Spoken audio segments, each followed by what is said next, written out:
श्रीवर्धन कार्ले मार्गावर एसटी बसचा अपघात, 7 प्रवासी थोडक्यात बचावले. रायगड जिल्ह्यातील श्रीवर्धन मधून एक मोठी आणि थरारक बातमी समोर येते.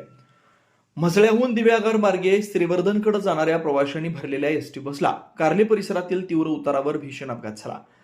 एका बाईक स्वाराचा जीव वाचवण्याच्या प्रयत्नात ही बस थेट रस्त्याशेजारील खड्ड्यात कलंडली. चालकाचं प्रसंगावधान आणि स्थानिकांच्या सतर्कतेमुळे सुदैवानं एक मोठा अनर्थ टळलाय. सर्व प्रवासी सुरक्षित आहेत.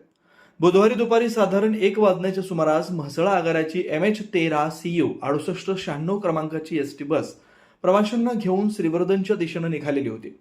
ही बस कार्ले हद्दीतील अत्यंत तीव्र उतारावर आली असता समोरून येणाऱ्या एका बाईकस्वारासमोर अचानक कुत्र्यांचा मोठा घोळका आला आणि त्या कुत्र्यांना वाचवताना बाईकस्वाराचं नियंत्रण सुटलं आणि तो रस्त्यावर घसरला.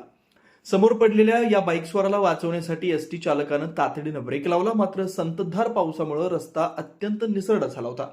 तीव्र उतार आणि निसरड्या रस्त्यामुळे बसचा तोल गेला आणि ती थेट रस्त्या शेजारील खड्ड्यात कलंडल्या. अपघात घडताच कार्ले परिसरातील स्थानिक नागरिकांनी आणि पादचाऱ्यांनी क्षणाचाही विलंब न लावता देवदूतासारखी घटनास्थळी धाव घेतली. स्थानिकांनी तात्काळ बसमधील 7 प्रवासी, चालक आणि वाहक यांना अत्यंत सुरक्षितपणे बाहेर काढलाय. सुदैवानं चालकाची सतर्कता, स्थानिकांच्या या धाडसामुळे कोणालाही गंभीर दुखापत झालेली नाही.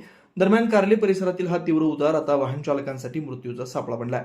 सार्वजनिक बांधकाम विभागानं या मार्गावर तातडीनं क्रॅश बॅरियर आणि गतिरोधक लावावेत अशी संतप्त मागणी आता नागरिकांकडून होते. तेज मराठी न्यूजसाठी प्रतिनिधी संदेश घोलप, श्रीवर्धन, रायगड.